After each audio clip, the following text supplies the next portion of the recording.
সম্প্রচার অধ্যাদেশটার মোটামুটি একটা খসড়া করা হয়েছে, ওটা একটু ফাইন টিউনিং করে হয়তো নেক্সট উইক থেকে অ্যাভেলেবল করব।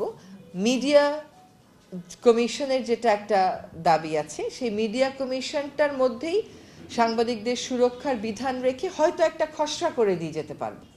1 মাসের মধ্যে কি কি করা যাবে বা আমার কি পরিকল্পনা সেটা একটু আপনাদেরকে বলি। একটা হচ্ছে সম্প্রচার অধ্যাদেশ একটা করে দেওয়া যায় কিনা, এটা দেখছি।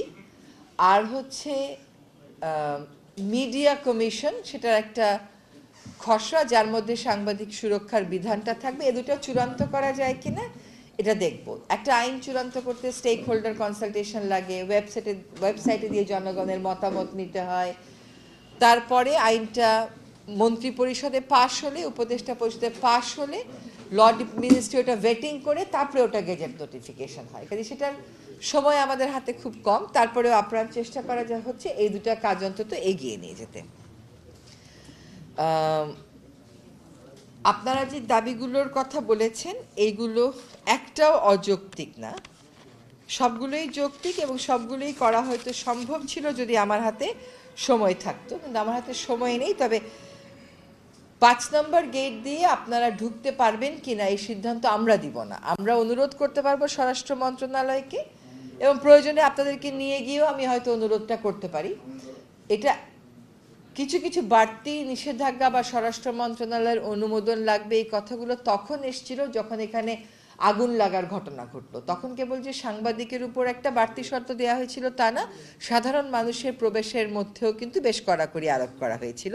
বাট আই আন্ডারস্ট্যান্ড যে ওইটা আর এখন ফলো করা হচ্ছে না। সম্প্রচার অধ্যাদেশটার মোটামুটি একটা খসড়া করা হয়েছে, ওটা একটু ফাইন টিউনিং করে হয়তো নেক্সট উইক থেকে অ্যাভেলেবল করব। মিডিয়া কমিশনের যেটা একটা দাবি আছে, সেই মিডিয়া কমিশনটার মধ্যেই সাংবাদিকদের সুরক্ষার বিধান রেখে হয়তো একটা খসড়া করে দিয়ে যেতে পারবো। বাকিটা আপনাদেরকে পরের সরকার থেকে হয়তো আদায় করতে হবে।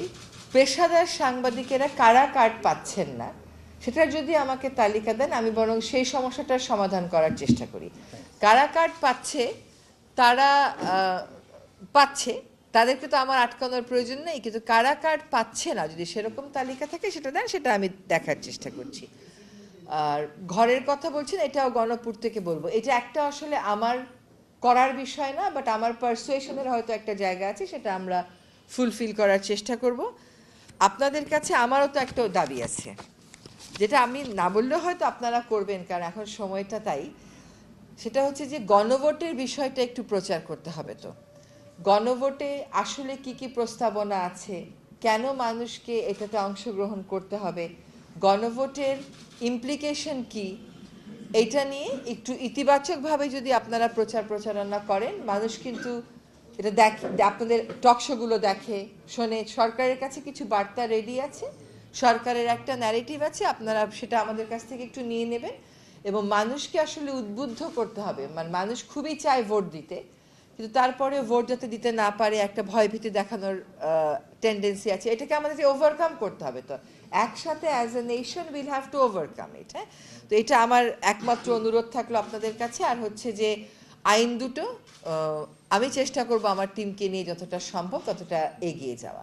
মানুষ যাতে গণভোটে অংশগ্রহণ করে, মানুষকে তো বিষয়গুলো বুঝাতে হবে যে 11টা বিষয়ে তারা যে হ্যাঁ বা না বলবে, এই বিষয়গুলো আসলে কি, হ্যাঁ বললে এটার ইমপ্লিকেশন কি, না বললে এটার ইমপ্লিকেশন। কিন্তু সরকারের একটা ন্যারেটিভ প্রস্তুত করা আছে, আপনারা সেই ন্যারেটিভটা আমাদের কাছ থেকে নিয়ে যদি প্রচার করেন, মানুষকে সাধারণ ভোট দিতে এবং গণভোট দিতে উদ্বুদ্ধ করেন, তাহলে কিন্তু এটা একটা অনেক বড় কাজ হবে।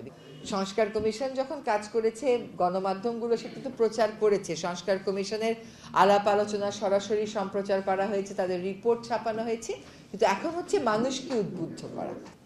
যার যেই রাজনৈতিক অবস্থান, সে সেই রাজনৈতিক অবস্থান থেকে নানান কথা প্রচার করা শুরু করে। তো এইগুলো কোনো ভিত্তি এখনো পর্যন্ত আছে বলে এখনো পর্যন্ত আমার জানা নেই।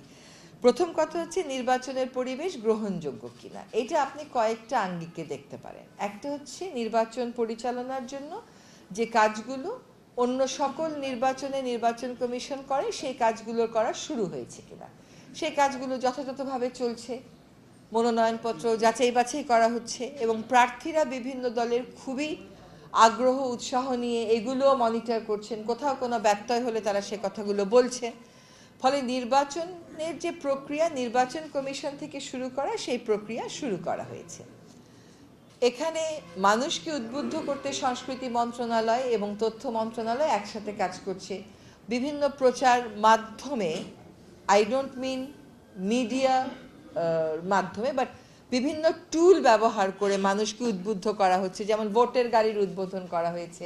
তথ্য মন্ত্রণালয় ব্যাপকভাবে শুরু করেছেন উঠান বৈঠক করা, গ্রামে গ্রামে গিয়ে মাইকিং করা, কাজে সেই কাজগুলো শুরু হয়েছে। নির্বাচনে কোনো রাজনৈতিক দলকে কিন্তু এরকম দেখছি না বলতে পরিবেশ নাই, নির্বাচন করব না। কাজে আমি কেন ধরে নেব যে পরিবেশ নাই? এখন পরিবেশ গ্রহণযোগ্য আপনি কোনটাকে বলবেন? অবশ্যই there is a force working. একটা ফোর্স তো কাজই করছে যে একটা ভয়ভীতি দেখিয়ে মানুষকে নির্বাচন থেকে দূরে সরিয়ে রাখা যায় কিনা সেটা করার জন্য। সেটা তো আমরা কোনোভাবেই সফল হতে দিতে পারি না। নির্বাচনে, বাংলাদেশের নির্বাচন তো আপনিও দেখেছেন, আমিও দেখেছি, নির্বাচনী সহিংসতার একটা মাত্রা থাকে, কিন্তু তার উপরেও একটা অতিরিক্ত মাত্রা আরোপ করে মানুষকে ভয়ভীতি প্রদর্শন করা হচ্ছে। সেজন্যই আপনাদের কাছে আহ্বান করছি, মানুষকে ভয়ভীতির পরিবেশের ঊর্ধ্বে নিয়ে আসা আমাদের দায়িত্ব। জনগণ ভোট দিয়ে তার প্রশাসক নিয়োগ করবে, তার শাসক নিয়োগ করবে। আপনি গণমাধ্যম হিসাবে গণতন্ত্রের ভিত্তি রচনা করার জন্য মানুষকে সেই কাজে উদ্বুদ্ধ করবেন। কাজে আপনার প্রশ্নের সহজ উত্তর হচ্ছে যে এখনো পর্যন্ত পরিবেশ আমার কাছে গ্রহণযোগ্য বিবেচিত হচ্ছে। যে কাজগুলো করার কথা সেই কাজগুলো আমরা করে যাচ্ছি। রাজনৈতিক দলগুলো উৎসাহ নিয়ে নির্বাচনের কাজে অংশগ্রহণ করছে। কাজে পরিবেশ গ্রহণযোগ্য না এই কথাটা বলবো না, তবে একটা ন্যারেটিভ বা বলার কোনো সুযোগও নেই। একটা ন্যারেটিভ করার চেষ্টা করা হচ্ছে যে না, এখানে আইন শৃঙ্খলা পরিস্থিতি বা এই কারণে নির্বাচনটা শেষ পর্যন্ত হবে না, এটা মনে করার কোনো কারণই নেই। সরকার নির্বাচনের একটা ক্লিয়ার রোডম্যাপ দিয়েছে।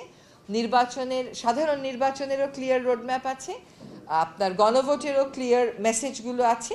কাজে নির্বাচনের দিকে দেশ অবশ্যই এগিয়ে যাচ্ছে। পুলিশকে একটা পর্যায় পর্যন্ত অ্যাক্টিভেট করা গেছে, কিন্তু এখন আসলে নানান রকম জায়গা থেকে যে চ্যালেঞ্জগুলো আসছে, আমাদেরও সেই চ্যালেঞ্জগুলো মোকাবেলা করতে আরও বাড়তি পদক্ষেপ নিতে হচ্ছে। যেমন আমাদের হাদির হত্যাকাণ্ড, সেখানে আমাদেরকে এখন অন্যান্য প্রার্থীদেরকে বাড়তি নিরাপত্তা দেওয়ার কথা বলা হচ্ছে, তারাও কেউ কেউ বাড়তি নিরাপত্তার জন্য আবেদন করছেন। ফলে একটা একটা করে চ্যালেঞ্জ যখন অ্যাড করা হয়, তখন একটা একটা করে চ্যালেঞ্জের জন্য আমাদেরকে বাড়তি পদক্ষেপগুলো নিতে হচ্ছে। তবে সার্বিকভাবে পুলিশ ফাংশনাল এবং পুলিশ এখনও তার কাজে মনোনিবেশ করে যাচ্ছে।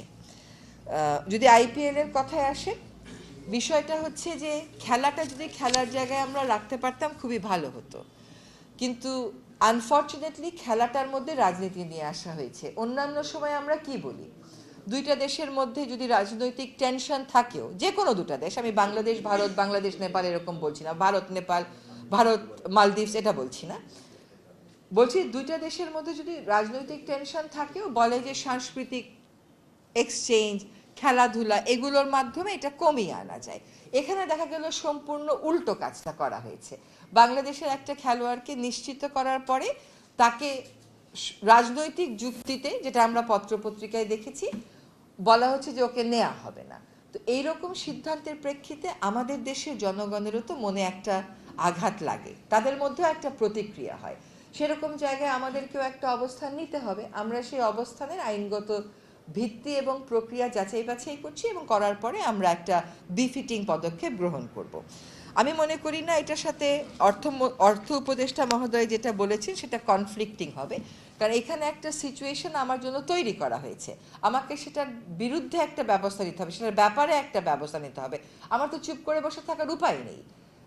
কোন যুক্তিতে মোস্তাফিজকে মানা করা হচ্ছে?